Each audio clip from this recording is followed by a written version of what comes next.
Vayan conmigo a Romanos capítulo 8. Comenzamos una serie, pienso cuando vengamos a ampliarla acerca de la mortificación de la carne, hacer morir lo terrenal en nosotros.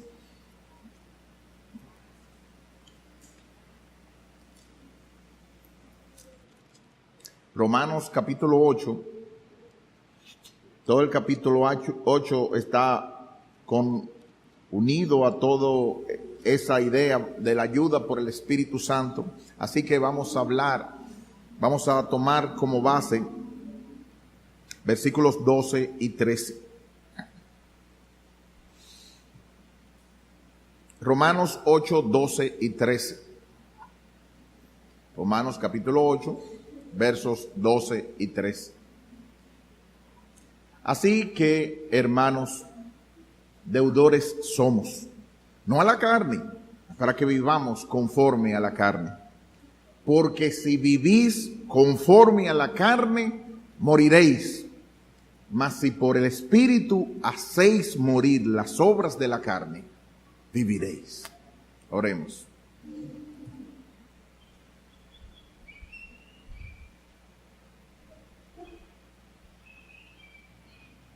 Estando delante de tu presencia, oh Señor, ¿cómo no rogarte que muestres a Cristo? Haznos, Señor, conscientes de tan gran príncipe, tan gran rey que pertenecemos, al cual le debemos toda nuestra vida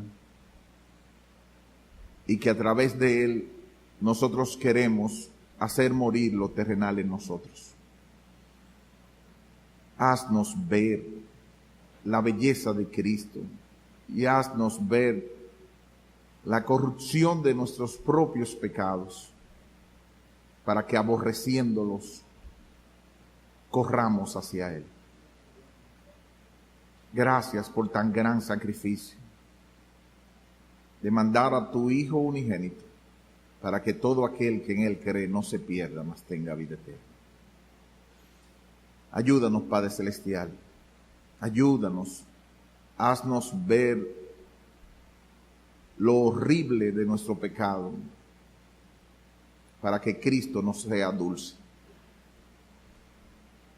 Ayúdanos a hacer morir lo terrenal en nosotros.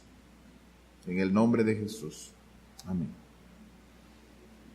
La tormenta de nieve llamada Jonás, así es el nombre de esta tormenta de nieve que está atravesando y azotando la costa este de los Estados Unidos, ha dejado ya 20 muertos con casi 60 centímetros de nieve. Eso es mucho. 11 estados llenos de nieve y la ciudad de Washington han declarado el estado de emergencia. Y entre 2.5 y 7.6 centímetros de nieve por hora. Eso es mucha nieve tirando por hora. 36 horas seguidas. Lleva 3 días y sigue por sus fueros. Ha hecho daños por más de 1.000 millones, equivalente a $1 billón, y 8.300 vuelos cancelados en los aeropuertos de esta área. Está cerca de alcanzar el récord del año 1922, que fueron 76 centímetros de nieve. Y lo peor, ¿usted sabe qué fue lo peor? Que 989 accidentes de tránsito ocurrieron en ese lugar y 800 llamadas al 911 de personas atrapadas en la carretera por quedar detenidas. ¿Y sabe por qué fue? Porque no obedecieron a las señales que dijeron las autoridades. Parecido a esa tormenta de nieve, de enormes proporciones, es el pecado remanente en nuestra naturaleza pecaminosa. Es tal el mal y el estrago que puede hacer en nuestras vidas, que no son pocos, hermanos, no son pocos los cristianos o cuasi cristianos que hemos visto con el paso de los años consumidos, tragados por tan enorme tormenta. Es triste, los hermanos, como yo le estaba diciendo a alguien aquí, que nosotros hemos visto líderes y personas grandes y personas de gran renombre y personas inclusive de nuestra iglesia, y con el paso de los años hemos ido y preguntado por ellos y son guiñapos atrapados por el pecado remanente. Son muñecos que bailan al ritmo de lo que la carne hace por ellos. Es por eso que necesitamos urgentemente trabajar en desactivar, en disminuir el efecto del pecado en nosotros. John Owen decía: mate el pecado o el pecado lo matará a usted. Y esa verdad sigue vigente hoy en día. El apóstol Pablo escribió esta carta a la iglesia de Roma que él no fundó, pero que él deseaba visitar, y antes le envía una explicación organizada del evangelio, de la justicia de Dios en Cristo y su aplicación a la vida del hombre por medio de la fe. Y él demuestra que todos nosotros somos pecadores. No hay nadie que no sea pecador. El problema, todos decimos así, el problema está que nosotros nunca nos consideramos tan pecadores. Las faltas las vemos en las otras personas y no vemos el gran pecado que hay de nosotros. Y uno solo de esos pecados es suficiente para llevarnos al infierno. Pero Dios, en su misericordia y su justicia, envió a Jesucristo, que por su muerte Dios declara justo al injusto que cree en Él, que se apoya en Él. Y esa justificación que aparece en el capítulo 5, por la fe, tenemos paz para con Dios por medio de Jesucristo. Es decir, que no importa las veces que yo venga a la iglesia evangélica, no importa que yo vaya a la iglesia católica y vaya a todas las misas que quiera, nada te va a quitar tu pecado, sino solamente, como dice la palabra de Dios, que tú pidas a Cristo que entre en tu corazón y que haya un cambio del pecado tuyo que había, que Cristo lo pagó en la cruz del Calvario y que a partir de ahora tú vives para Él con la nueva vida que Él te dio.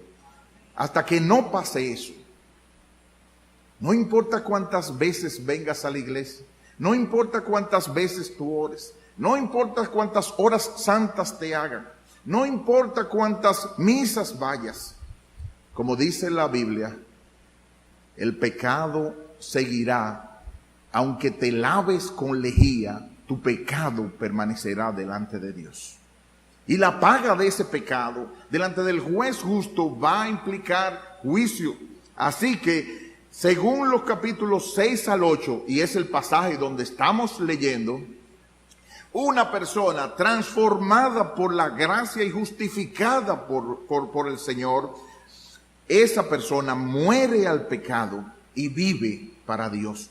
Hay un cambio en esa persona por medio del Espíritu Santo. Dios Espíritu Santo entra dentro de esa persona y es una nueva criatura. Las cosas viejas pasaron y aquí todas son hechas nuevas. Así que si Cristo no ha entrado en tu corazón, no puede haber una transformación, aunque tú te pongas como el más de aquellas personas que vayas a Higüey, vayas a donde tú quieras que vayas. Hay un problema delante de Dios que solo Cristo puede transformar, que solo Cristo puede pagar. Y aquí yo te pregunto, a ti, hijo de cristiano, a ti, persona que vienes aquí a la iglesia,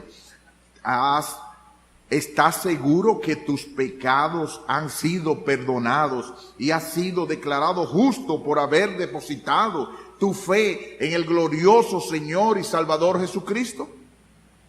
Si dices, eso nunca nadie lo sabe, posiblemente sea que nunca hayas experimentado eso. Pero la Biblia dice que a todos los que le recibieron, a los que creen en su nombre, les da el derecho de ser llamados hijos de Dios. los cuales no son engendrados de voluntad de carne, voluntad de varón, sino de Dios.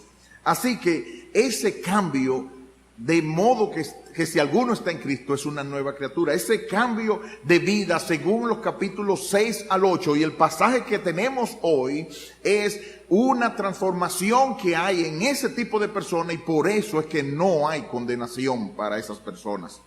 Se manifiesta ese cambio en una vida que agrada a Dios. Es una vida que está luchando con la ayuda del Espíritu Santo para hacer morir lo terrenal en ti. Si no está ocurriendo eso, si estás lo más tranquilo que sea en tu condición de pecado, déjame decirte que puede estar pasando una de dos cosas: o que tú no seas cristiano, o que estés viviendo en una vida de insensibilidad del pecado, y si eres un hijo de Dios, la vara de Dios te alcanzará. Así que, según la poderosa, gloriosa y todo suficiente palabra de Dios, es urgente, es imperioso, es necesario que estés dedicado, que entres tus principales objetivos en esta vida y los pongas para hacer morir lo terrenal en ti. Y para referirse a nuestra naturaleza pecaminosa, la Biblia le llama carne. En la Biblia, la palabra carne significa muchas cosas. Carne puede significar personas. Toda carne verá a Dios. En la palabra carne puede también significar precisamente esa situación, esa naturaleza pecaminosa que está opuesta a Dios y que reside en nuestros miembros, y eso es lo que está hablando aquí. Así que, según lo que dice, ese huáscar malo, esa persona mala que usted podría decir que está dentro de usted, no es el angelito que nos quieren poner, un angelito y un diablito en los muñequitos. No, no es ese. En las personas que no son cristianos, no hay angelito de ese lado. Todo es diablito. Estamos a merced de Satanás, y solamente por una conciencia nosotros funcionamos de alguna forma, pero al no estar transformados no hay esa ayuda que nos dé. Pero del lado del cristiano sí hay ya un dispositivo que ha sido puesto, el Espíritu Santo, que está controlando nuestros corazones y nos está impulsando a mostrarnos a Cristo y a vivir para Él. Eso malo que te quiere inclinar para no hacer lo que agrada a Dios es lo que dice la palabra, que es la palabra carne. Así si acaso te preguntas, ¿por qué yo tengo que hacer morir lo terrenal en mí? ¿Por qué yo tengo que hacer morir la carne en mi corazón? ¿Por qué tengo que hacer morir aquellas cosas que no le agradan a Dios? Yo solamente voy a dar 2 puntos en esta noche, y espero que con eso podamos nosotros movernos alrededor de eso. En primer lugar, ¿por qué la necesidad, la importancia de mortificar la carne? ¿Por qué razón yo tengo como cristiano que hacer morir lo terrenal en mí? Fíjate que no le estoy diciendo a un inconverso que haga morir lo terrenal en él. Esa persona no tiene el dispositivo dado por Dios para hacer morir lo terrenal en él. Tiene que correr a donde Cristo. Esa persona no tiene de que tengo que dejar de beber, tengo que dejar de portarme, tengo que dejar de estar mirando mujeres, o tengo que dejar. No, esa persona está a merced de Satanás, y cuantas veces él intente una forma de reformarse, va a caer obligatoriamente en ella, porque la Biblia dice que está en control de Satanás. Así que, según el pasaje, si nosotros lo vemos en el versículo 1, ahora pues, ninguna condenación hay para los que están en Cristo Jesús, los que no andan conforme a la carne, sino conforme al Espíritu. Esas personas que son nacidas de nuevo están amoldadas, tienen el molde y tienen el dispositivo dado por Dios de amar a Cristo y seguir al Cordero por donde quiera que va. Sus ovejas oyen su voz y le siguen, y Él les da vida eterna, y no perecerán para siempre, ni nadie las arrebatará de su mano. Pero aquellas personas que no son cristianas, esas personas no pueden, aunque busquen fórmulas de reformarse, no pueden, no tienen el dispositivo y necesitan correr hacia Cristo. Ahora, entonces, para aquellas personas que son cristianas, ¿por qué razón debo yo, o necesito yo, o es imperativo, o es importante, o es urgente que yo haga morir lo terrenal en mí? Como que eso me suena raro. ¿Por qué yo tengo que hacer eso? ¿Qué es la gran cosa? ¿Por qué tanto alboroto de algo que tengo que hacer? La primera es porque soy un deudor a la gracia de Dios. Versículo 12. Así que, hermanos, deudores somos. Deudores somos. ¿Y qué es lo que quiere decir en un idioma que se entienda? Es que Él debe todo a Dios. Le debe todo a Cristo. Le debe todo a su gracia. Y lo único que puede hacer es vivir para Él. No tiene otra opción. Si ese amor lo lleva a cantar el gran amor de Cristo, el profundo amor de Cristo, que no tiene ningún tipo de medida. Es más profundo que el mar, y es ahí como se estuvo hablando. No hay manera, porque a veces si tú ves a tu esposo, a tu esposa, si tú no eres cristiano, tú dices, pero yo no sé qué es lo que tienen los cristianos, que están con tanto Cristo, Cristo y Cristo. Es que tenemos tanto que deberle a Él. No tenemos manera como pagarle todo lo que ha hecho por nosotros. Y lo único que hacemos es que en amor arrebatado hacia Él, queremos vivir y hacer morir todo aquello que lo hizo morir a Él. Así que, como dice Spurgeon, el cristiano no le debe nada a la justicia de Dios porque Cristo pagó la deuda de los suyos. Por esta razón, el creyente debe amar más. Soy deudor a la gracia de Dios 10 veces más porque me salvó. Cristiano, detente y considera por un momento cuán deudor eres a la soberanía divina. Cuánto le debes a su desinteresado amor. Pues Él dio a su propio Hijo para que muriese por ti. Considera cuánto le debes a su gracia perdonadora, que aun después de 10,000 afrentas, te ama tan infinitamente como siempre. Considera lo que le debes a su poder, cómo te levantó de la muerte del pecado, cómo te ha guardado de caer, cómo ha preservado tu vida espiritual y cómo, aunque 10,000 enemigos cercaron tu camino, te hizo capaz de andar por él sin titubeos. Considera lo que debes a su inmutabilidad. Aunque tú has cambiado miles de veces, Él no ha cambiado ni una sola vez. Estás muy endeudado con los atributos de Dios.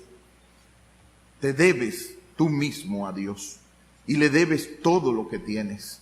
Ríndete pues a Él como un sacrificio santo, agradable a Dios, pues es tu culto racional. Termina la cita. Es decir que estamos tan endeudados que si Él nos dice, oye, tú puedes venir el domingo a las 6 de la tarde al culto, tan chin, eso es. No, pero yo soy el que lo necesito. Y eso de ustedes los cristianos, ustedes viven metidos en una iglesia, el domingo en la mañana, el domingo, pero eso es chin para lo que, si Él nos pidiera que nosotros viviéramos todo el día, para nosotros sería nada. Y cuando Él nos dice, ama a ese por quien yo morí, a ese tan pesado que me cae como el ojo de la piedra. Sí, a ese, por ese yo morí. Tragamos en seco, pero vamos para adelante, Señor. Tú hiciste tanto por nosotros, que somos deudores a tu gracia. Como dice Romanos 6, versículos 11 al 14.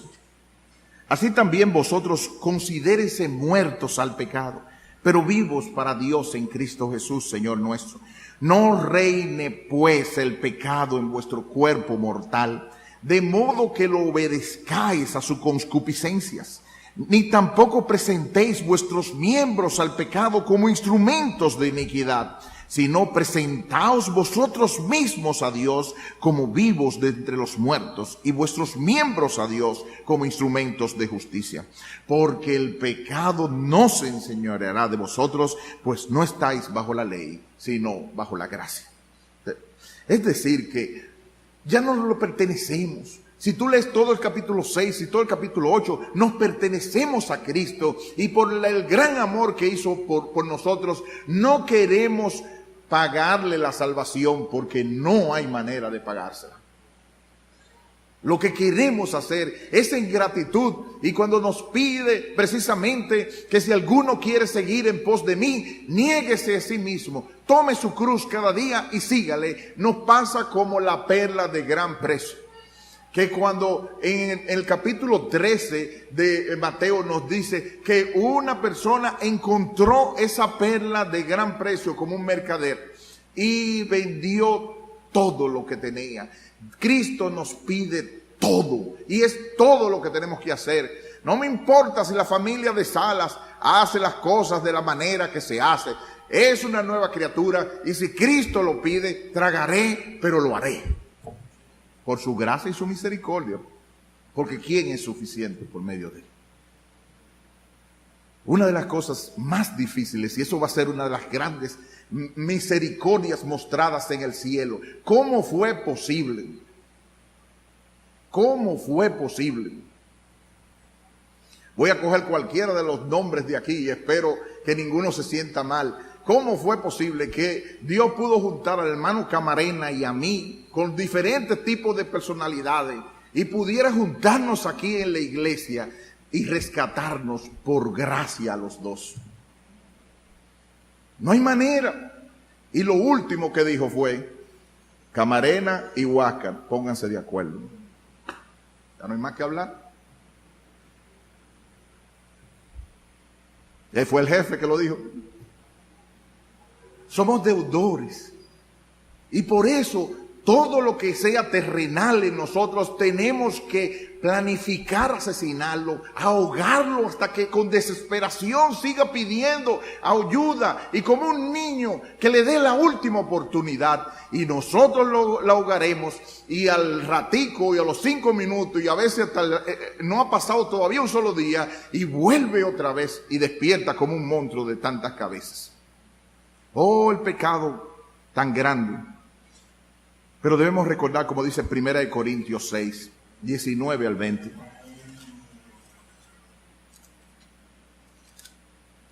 Primera carta de Corintios, capítulo 6, versículos 19 y 20.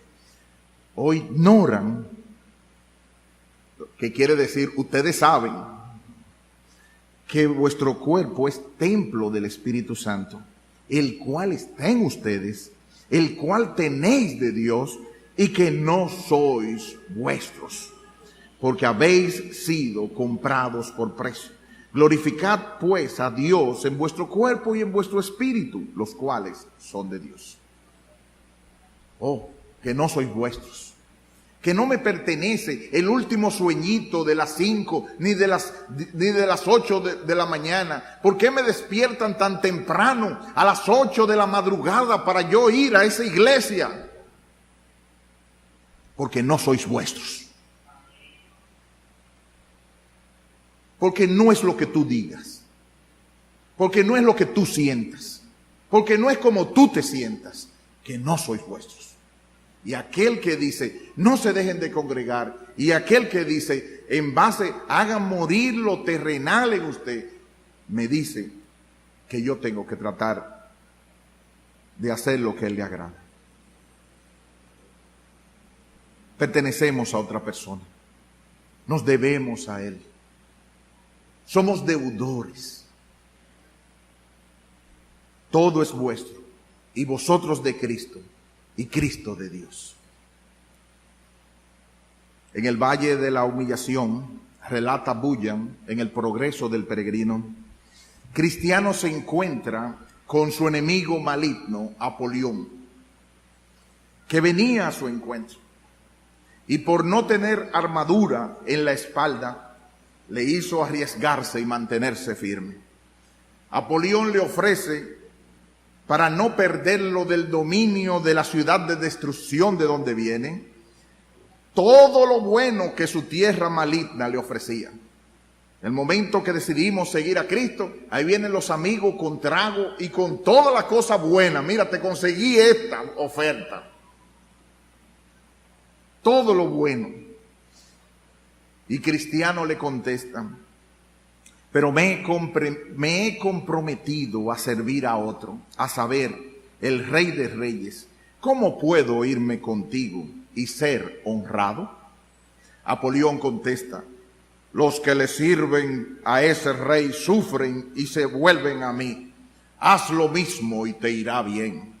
Y Cristiano le contesta, pero yo le he prometido y he jurado serle fiel. ¿Cómo pues podré retroceder y no ser castigado por traidor? Y Apolión le dice, hiciste lo mismo conmigo, pero a pesar de todo, estoy pronto a perdonarte si vuelves otra vez al mundo. Y Cristiano le dice, el príncipe cuya bandera sirvo es capaz de perdonarme de todo lo que hice en tu servicio. Y también, oh destructor Apolión, si he de hablar verdad, el servicio de tan gran príncipe, su paga, sus siervos, su gobierno, su compañía y su país son mucho más excelentes que los tuyos. Deja pues tu intención de persuadirme, pues es pérdida de tiempo. Soy su siervo y a él le seguiré. Y como saben los que tuvieron en la batalla contra Apolión de Juan Bunyan, él tuvo que pelear contra el herido, pero venció y dijo, antes, en todas estas cosas, somos más que vencedores por medio de aquel que nos amó. Somos deudores, hermano. Tenemos una lucha, y lo vamos a ver más adelante en otros mensajes, pero tenemos un deber, nos debemos al Rey, nos debemos a aquel que nos salvó. Tú te recuerdas cómo estaba tu condición, perdido, sin esperanza y sin Dios en este mundo. Y cómo Él tuvo tanta misericordia de ti, cómo te atrajo con cuerdas de amor, cómo te rescató, cómo te limpió, cómo te puso vestiduras santas y cómo te llevó y te guió por el camino. Y tú vas a desear la pantalla de computadora pornográfica que lo hizo a él tener que morir en la cruz del Calvario. Y tú lo vas a hacer, coger tanta ira en querer masacrar al muchacho o a la muchacha, o desobedecer a tu esposo en lo que no es lo que la Biblia te está diciendo que debes hacer, o en no amar a tu esposa y amar más tu tranquilidad y el control del televisor. No, hermano, eres deudor, te debes a Cristo. Y porque te debes a Él, en base a su gracia, tienes que hacer morir lo terrenal en ti. En segundo lugar, ¿por qué tengo que hacer morir lo terrenal en mí? Porque tengo una responsabilidad, porque tengo una obligación de vida o muerte. Es una cuestión de vida o muerte, aunque tú pienses que no lo sea así. ¿Cómo? Versículo 13. Romanos 8, 13.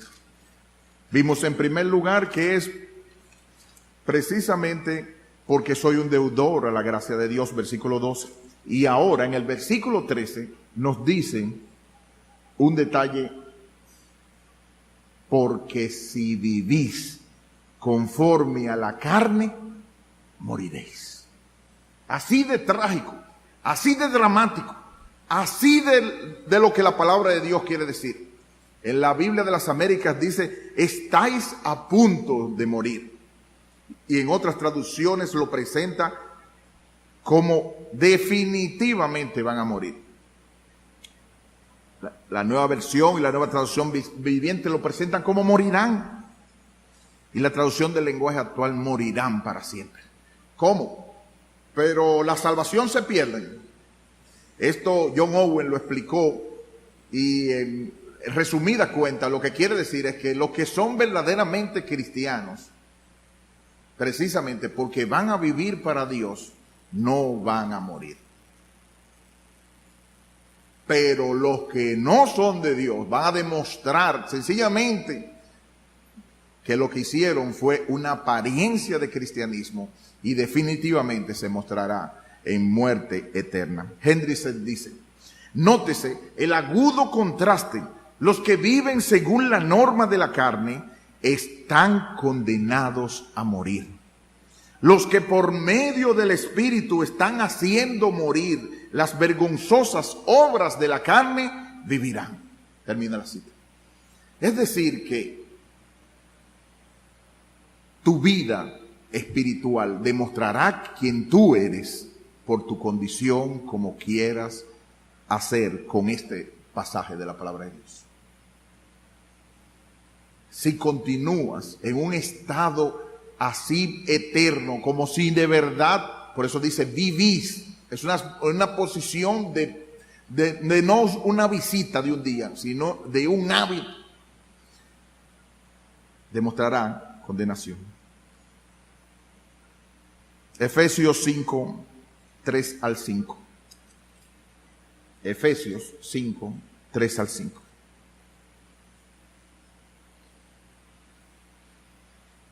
Si quieres desde el verso 1, sed pues imitadores de Dios como hijos amados, y andad en amor, un hábito, amor, como también Cristo nos amó y se entregó a sí mismo por nosotros, ofrenda y sacrificio a Dios en olor fragante.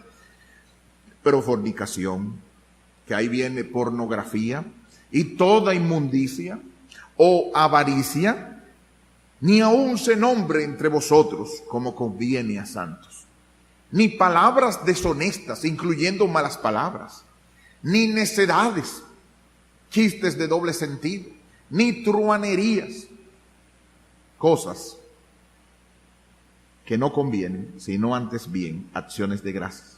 Porque sabéis esto, que ningún fornicario o inmundo o avaro que es idólatra tiene herencia en el reino de Cristo y de Dios. Nadie os engañe con palabras vanas, porque por estas cosas viene la ira de Dios sobre los hijos de desobediencia.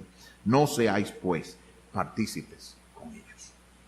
Un cristiano está haciendo morir todas esas cosas. Esa persona no dice, es que yo soy dominicano, ni tampoco que los cristianos no tienen que ser aburridos, ni nada por el estilo. Él quiere parecerse más a Cristo, cada uno con su personalidad. El de personalidad alegre con su personalidad alegre, el su personalidad sangrú con su personalidad sangrú. Pero él quiere ser cristiano también y quiere agradar a Cristo. Y cada uno de ellos, el alegre y el sangrú, dará cuenta a Dios de sí. Lo más importante es que tú no te engañes con tu corazón. Porque si delante del juez de toda palabra ociosa tú vas a dar cuenta de ella en el juicio, entonces hay que hacer morir lo terrenal en ti. Y eso no quiere decir parecerse a mí, sino parecerse a Cristo. Hay muchos pasajes, Gálatas 5:24 es la otro. Solamente vamos a mencionar uno más. Pero los que son de Cristo, hay una lista, manifiestas son las obras de la carne, versículo 19, lo vamos a ver en otros pasajes. Pero dice el versículo 24, los que son de Cristo han crucificado la carne con sus pasiones y deseos. Han crucificado la carne con sus pasiones y deseos. Hay una lucha en ellos, pero hay una decisión de parte de ellos. Todo lo que sea enemistad contra Dios y manifiesta son esas obras de la carne que aparecen en ese listado en los versículos 19 en adelante. Yo voy a hacer morir eso en él. incluye, para que lo vean, en el versículo 20, enemistades, pleitos, celos, iras, contiendas, decisiones, herejías, envidias, homicidios, borracheras, orgías y cosas semejantes a estas, acerca de las cuales les amonesto, como ya os lo he dicho antes, que los que practican tales cosas no heredarán el reino de Dios. O sea que el cristiano verdadero no anda tratando de no ver qué es lo que Dios me está llamando y alumbrando a mi corazón para que vea lo negro que hay, que no se parece a Cristo, para que yo aborrezca eso que ha hecho a Cristo morir y corra hacia donde Él. Esa persona que es un verdadero cristiano dice: Señor, abre mis ojos y miraré las maravillas de tu ley. Dime dónde te estoy fallando, Señor. Yo quiero hacer lo que a ti te agrada. Yo sé que tengo una responsabilidad delante de ti. John Owen, estoy casi terminando, dice, en la mortificación del pecado: ¿mortifica usted sus pecados? ¿Hace morir lo terrenal en usted? Su vida depende de esto. No deje de hacerlo ni siquiera por un solo día. Mate el pecado, o el pecado matará a usted su paz y su gozo. El descuido de este deber conduce al decaimiento de la gracia en el alma y al florecimiento de la naturaleza pecaminosa. Cuando la gracia no es ejercitada como un músculo, sin ejercitarse se debilita y se atrofia. Y el pecado endurece el corazón. Cuando el pecado tiene una victoria considerable, esto debilita la vida espiritual del alma y hace que el creyente se vuelva débil, enfermo y propenso a morir. Cuando pobres criaturas espirituales reciben golpe tras golpe, herida tras herida, derrota tras derrota, y nunca se levantan a pelear vigorosamente, entonces, ¿qué más puede esperar? Salvo que sean endurecidos por el engaño del pecado y mueran desgraciados. Qué tristes, hermano. Conocí un evangelista muy importante de la antigua iglesia donde estuve. Era un hermano que tocaba fervorosamente el acordeón. Era una persona tan virtuosa, que tenía una voz tan potente que yo creo que se podía escuchar, era de la generación que se podía escuchar lejos. Yo creo que se podía escuchar hasta 2 cuadras atrás, sin necesidad de micrófono. Era un hermano fervoroso, que cuando cantaba, aquí estoy, ¿quién me puede ayudar? Aquí estoy, canciones como eso, maestro, se encrespan las aguas, temblaba el lugar donde se estaba haciendo.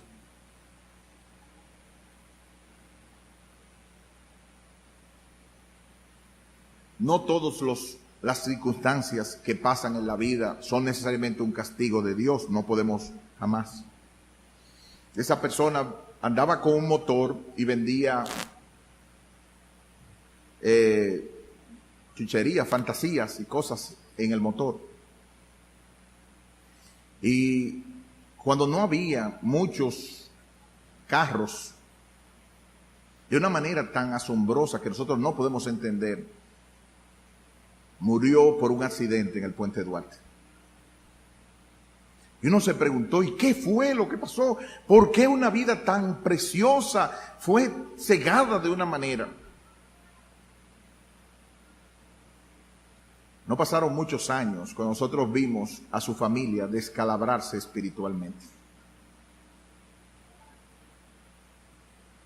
Y entonces comprendimos,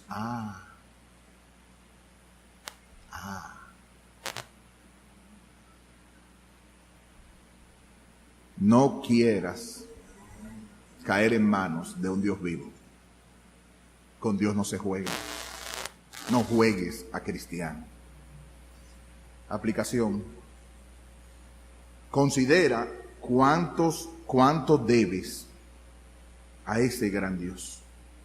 Matthew Henry dice, estamos ante el dilema de desagradar a nuestro cuerpo o destruir nuestra alma. A dar muerte a las inclinaciones pecaminosas de la carne.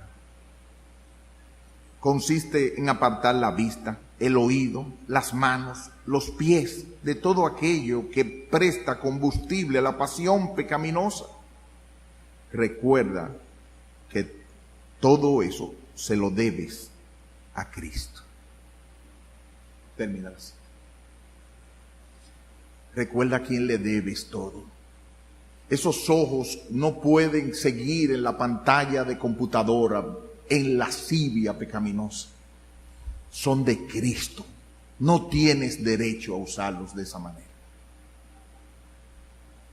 Esas manos, esos cuerpos no pueden ser utilizados en ira, en resentimiento, en celos, en enemistades. No te perteneces, son de Cristo.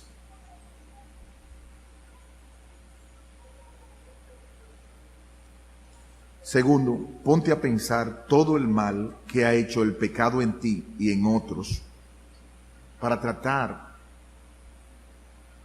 de eliminarlo. Fue tan odioso. Dios odia con un odio aborrecible el pecado.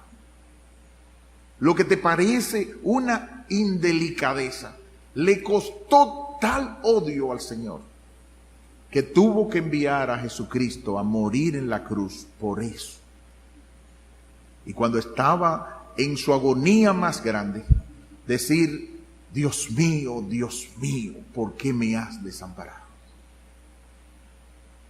Todo el cielo se volvió negro. El Padre dio la vuelta.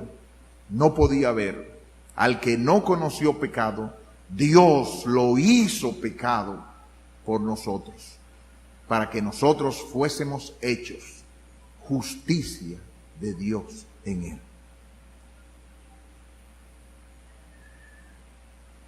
Si él tuvo que morir, ¿por qué te quedas revolcándote en ese pecado?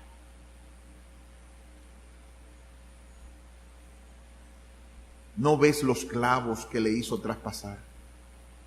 ¿No ves su corona que le hizo sangrar? ¿No ves los látigos que le hizo? Y para ti permanece como si nada fuera. Huye, no mires tras ti, ni pares en toda esta llanura. Recuerda de dónde has caído. Recuerda qué fue lo que te ha hecho un corazón de piedra prácticamente. Arrepiéntete. Reconcíliate con Él. Decide levantar las manos caídas y las rodillas paralizadas, para que lo cojo no se salga del camino, sino que sea sanado.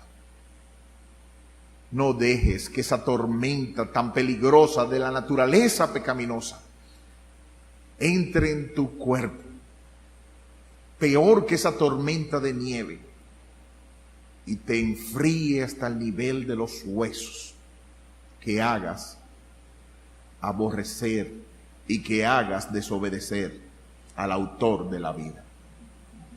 Y si tú no tienes a Cristo, tú no vas a poder jamás. Tú necesitas desesperadamente clamar a Él y decirle: Señor Jesús, tu nombre es Salvador, sálvame de esa condición. Tú has prometido que salvarás a tu pueblo de sus pecados. Ten misericordia de mí. Sálvame de esa condición. Yo quiero ser tuyo, yo quiero ser tuya. Ven a mi corazón, límpiame de mis pecados y pon ese dispositivo por tu Espíritu Santo para hacer morir lo terrenal en mí. Y Él promete: el que a mí viene, en ninguna manera lo echaré fuera. Si tú oyes hoy la voz, no endurezcas el corazón, no lo dejes para después. Hoy mismo, hoy es el día de salvación. Clama por misericordia a Dios, que en Él hay abundante gracia y perdón de pecados. Que el Señor tenga misericordia de ti. Oremos. Oh Padre, Perdónanos cuántas veces nos deleitamos en aquello que hizo doler el corazón y el cuerpo de nuestro gran Dios y Salvador Jesucristo. Perdona nuestras incoherencias, Señor. Ayúdanos a amar lo que Cristo ama y aborrecer lo que Cristo aborrece. Oh Padre, ayúdanos a planificar el asesinato de lo terrenal, de aquellas cosas que nos hacen separar de ti. Ayúdanos a reconocer nuestra responsabilidad, a no quedarnos rezagados en ese deber. Pero no lo podemos hacer solos. Necesitamos desesperadamente de tu Espíritu Santo para que, al ser comprados, deudores somos, pero ayudados por tu gracia somos más que vencedores por medio de aquel que nos amó. Al Cordero, el único digno de recibir la gloria y la honra, al que está sentado en el trono, y al Cordero, sea la gloria, la honra, la alabanza por los siglos de los siglos. Amén.